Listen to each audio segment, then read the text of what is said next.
Welcome to UCTV News. I'm Julia Gorman. And I'm Grace Gagnon. Starting off with a miracle that happened right here on campus. HuskyTHON, UConn's annual 18-hour dance marathon, raised over $1 million for the Connecticut Children's Medical Center this weekend. UConn President Susan Herbst addressed the accomplishment in an email saying, "I want to express how incredibly proud we all are of our students. Your academic talents are rivaled only by your compassionate spirit, generosity, and energy." About 3,000 students participated in this year's event. Go Huskies! UConn women's basketball's junior forward Katie Lou Samuelson was selected as the American Athletic Conference Player of the Week. Samuelson leads UConn's top-ranked offense with 18.4 points per game. This is Samuelson's second Player of the Week honor this season. UConn has earned 7 AAC Player of the Week honors this year. According to the Hartford Courant, UConn's former West Hartford campus received a $24 million evaluation by the West Hartford Town Assessor. The university disagreed, however, filing an official appeal with the town of West Hartford. Last year, UConn moved its West Hartford campus to the recently renovated downtown Hartford location. Since then, the town of West Hartford expressed interest in purchasing the site. The Hartford Courant reported that UConn says it is also looking at selling the property to a private, unnamed buyer. Former 2010 UConn graduate and track star Felicia George competed in the bobsled event in the Olympic Games on Tuesday morning.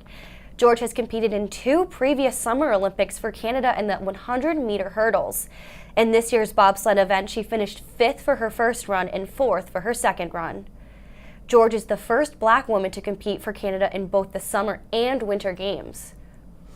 How cool is that? You get to compete not only once, but twice in the Summer Olympics and then come back for the Winter. I don't think I've ever even heard of someone competing in both seasons. It's That's quite so the cool. accomplishment. So now we move on to catch up with the rest of Connecticut. The 70-year-old wife of a UConn professor is accused of murdering her husband and is currently on house arrest. Officials speculate the professor, Dr. Pierluigi Bigazzi, may have been dead since June. Bigazzi was a professor of pathology and laboratory medicine at UConn's Health Center in Farmington. NBC Connecticut reports the Federal Department of Labor recently proposed a law that restaurant owners would decide how tips are going to be used. At a press conference on Monday, Senator Richard Blumenthal urged the Labor Department to not approve of the rule, saying it's unfair and unjust. Connecticut restaurants benefit from the tip credit rule, where food service employees earn the same minimum wage as other hourly workers. The Connecticut Restaurant Association said that this rule will override the proposal made.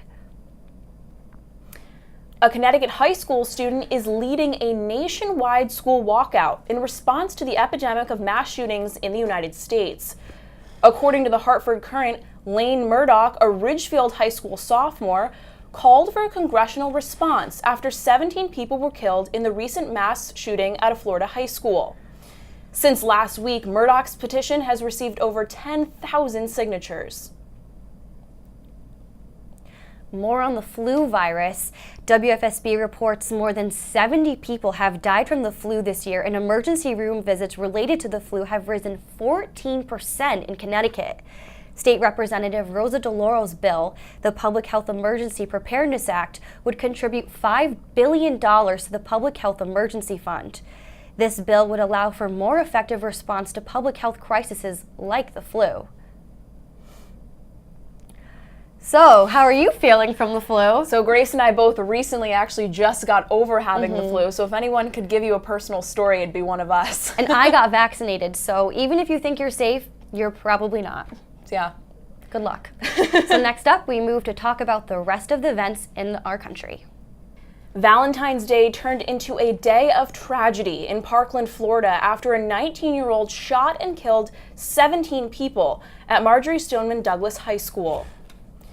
CNN reported that Nicholas Cruz entered the school just after 2 p.m. and fired his AR-15 firearm at students and faculty. There were several injuries reported along with the fatalities. According to CBS, Cruz was taken into custody about an hour after the shooting. He was charged Thursday morning with 17 counts of premeditated murder. A Norwegian firm in Portland, Maine says they plan to build the world's largest inland aquaculture facility. Currently, salmon is raised in pens in the ocean. Utilizing this method, Maine currently produces 24.5 million tons of salmon per year. With the new facility, their goal is to produce over 60 million tons of salmon also per year. This is projected to change the way fish are farmed in America. CBS News reports that a 7th grade student in Ohio shot himself in his school's bathroom.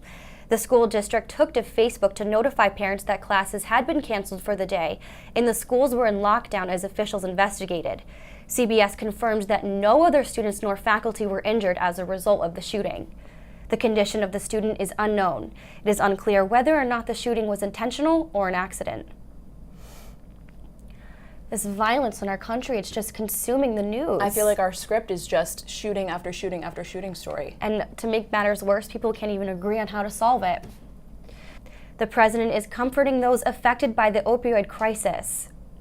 Trump responded last Monday to a Guilford mother who lost her son to an opioid addiction, Connecticut News Junkie reports.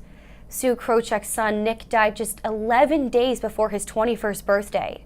The president tweeted about Krochek saying, "Thank you to Sue Krochek, who lost her wonderful and talented son to the opioid scourge, for your kind words while on Fox and Friends. We are fighting this terrible epidemic hard. Nick will have not died in vain." That does it for us tonight here at UCTV News. Be sure to check out our YouTube channel by searching UCTV Channel 14 and tune in next Tuesday for another edition of UCTV News. Thank you and good night.